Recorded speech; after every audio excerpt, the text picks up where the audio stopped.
नवद्वार पुणी आश्चर्यजनक खबर पिलामानंको मध्याह्न भोजन रे मिलिला झिटिपिटी। यापरे स्कूल पिलामानंको मध्यरे उत्तेजना देखिबाकु मिलिछि। पिलामाने खाद्य खाइबाकु मना कर दैथिले।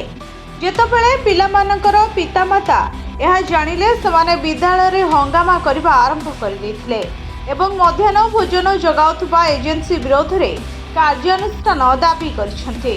एही घटना परे विद्यालयर प्रधान शिक्षक कहिसेंति जे पिलामानंको खाद्यर गुणवत्ता संपर्क रे शिक्षक मानक निकट रे अनेक थर अभिभावक माने अभियोग करिसेंते।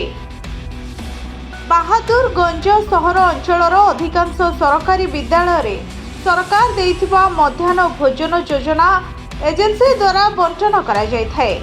गत मासरे किसानगंज सहरर एक विद्यालय रे खाद्य रे एंडुआ मिलिथिला। सेही खाद्य खाइबा परे पिला असुस्थ होई पड़िथिले।